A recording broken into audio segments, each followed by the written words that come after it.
Bonjour. Cette semaine, nous vous proposons le premier exercice méthodologique. La semaine dernière, nous vous avons proposé un synthé-paye sur le socialisme en France. Pour cet exercice, nous allons choisir un sujet proche mais différent, les origines du socialisme. La première étape dans une dissertation consiste à analyser les termes du sujet.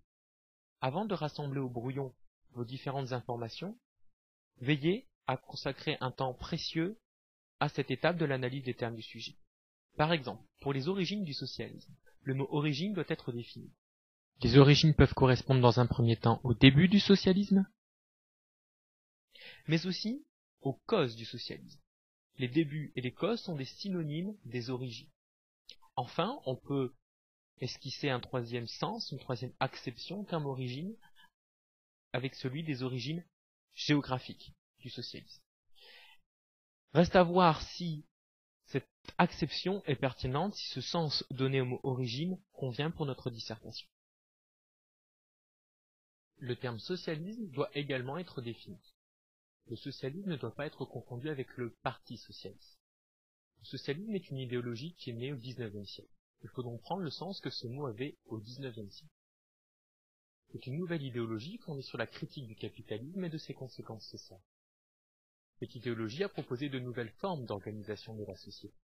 Il y a donc un point commun, la critique du capitalisme, mais des solutions différentes qui sont apportées par les différents courants socialistes. Il y a une évolution donc du mot socialisme au cours du XIXe siècle et au début du XXe siècle. C'est un mouvement politique uni dans sa critique du capitalisme, mais divisé en plusieurs courants. Nous venons d'achever la première étape de l'analyse du sujet. Nous avons analysé les principaux termes de ce sujet. Passons maintenant à la deuxième étape, l'analyse de tous les termes du sujet. Nous avons a priori défini tous les termes du sujet. Cela dit, nous n'en avons défini que les principaux. Les origines du socialisme n'ont pas été définies. Les renvoient au pluriel, à savoir à la diversité, à la pluralité des origines du socialisme. Du renvoie, lui, à un singulier. Or, c'est un paradoxe, puisqu'il y a plusieurs origines, plusieurs courants socialistes et donc plusieurs socialismes. D'où une problématique qui apparaît. Comment une idéologie, regroupant ses débuts des courants différents, a-t-elle pu donner naissance à un mouvement politique uni? Voilà pourquoi il est si important de définir tous les termes du sujet. Grâce à l'attention que nous avons apportée à tous les termes du sujet, nous avons pu trouver notre problématique. Nous avons achevé les deux premières étapes de l'analyse du sujet, qui nous ont conduit à l'analyse de tous les termes du sujet. Il nous reste donc dorénavant à expliquer ou définir les bandes chronologiques. Il y a en effet deux cas de figure possibles. Soit les bandes chronologiques sont précisées dans l'énoncé, dans ce cas il nous suffit de les expliquer, soit elles ne le sont pas, et dans ce cas-là il faut aussi les définir. Prenons un exemple pour le premier cas de figure, avec des bandes chronologiques déjà définies. 1871-1914. 1871 marque la Commune de Paris, alors que 1914 marque le début de la Première Guerre mondiale. Si en revanche elles ne sont pas définies, alors c'est à nous de le faire. Et dans tous les cas, nous devons les définir en fonction du sujet. La définition des bandes chronologiques part d'un principe simple. Il faut un départ et une fin. Pour le départ, faisons simple.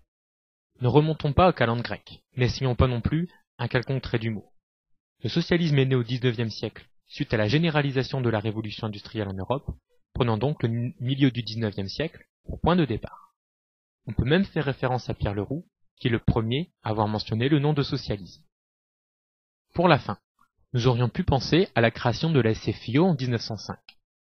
Mais la SFIO est un organisme uniquement français, alors que le sujet invite à penser les origines du socialisme au moins au niveau européen, puisque la révolution industrielle a commencé en Europe.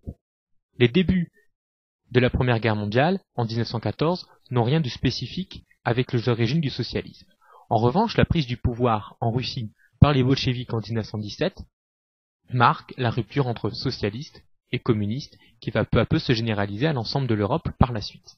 Définir des bandes chronologiques nécessite donc de réfléchir spécifiquement en fonction du sujet.